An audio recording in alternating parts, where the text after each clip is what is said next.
I've been working with a lot of first-time home buyers recently, and it got me thinking about when I made my own first purchase of a property.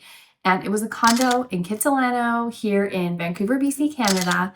It was at Arbutus Walk, and they had taken the old brewery and they converted it into housing and basically new condos. There was also the assisted living place that was there, and there was a couple of buildings surrounding. The building that I bought into was top floor, corner unit. It was a 4-story building.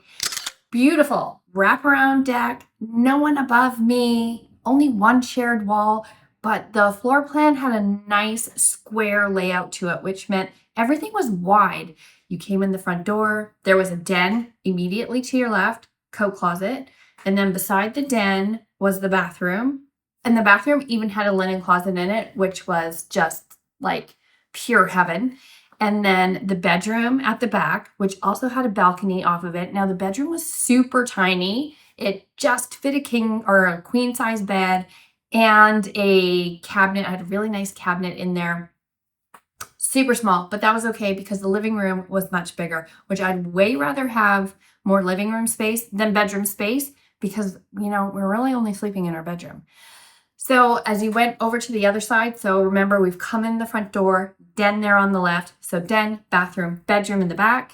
Down the little hallway to the right was the kitchen, which had a door that went out to that wraparound deck. And then you had an area for a dining room table. And then you had a really nice big living room, all windows, of course, because it was on the corner. And then there was another door that went out to the deck from the living room, gas fireplace. There was a window above the fireplace, which at the time I thought this seems a little bit odd, but it was so nice having all that extra light come in. And then the TV fit perfectly in the corner.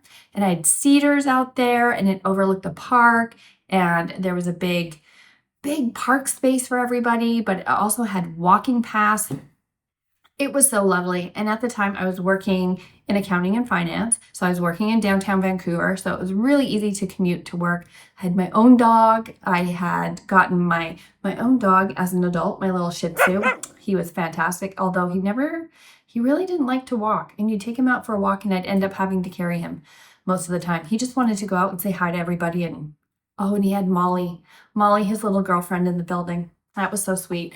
I can see her face. She was white. She was a Maltese.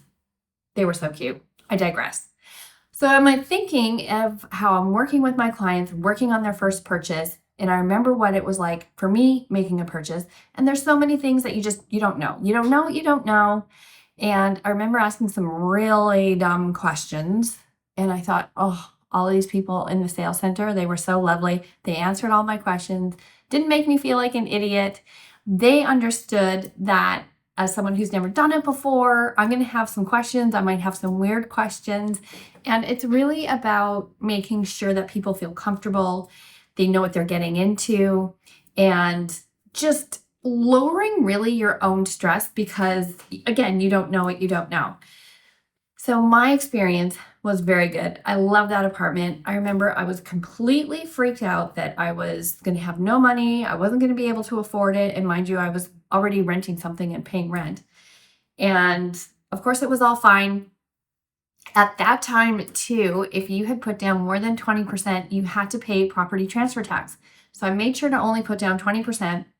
And then I made the mistake of making an extra mortgage payment in the 11th month of that first year, which then triggered to the government that I could afford to make the property transfer tax, and I got a bill in the mail for $3,500. So needless to say, I wasn't super happy about that, but also why it's so important to look at all of these things so they don't come up later.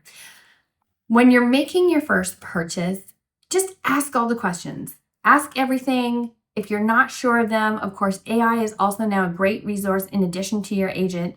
You can make sure you have all your bases covered. And I never feel like a dumb question shouldn't be asked. If you think it's a dumb question, doesn't matter. Ask it anyways, because part of the whole buying process is really to make sure that you have all of the information in front of you so that you can make a decision and you don't have surprises down the way. we are trying to mitigate as many surprises as we can from coming up and making sure that you have everything you need to know, you have all of that information, and you can really make an informed decision.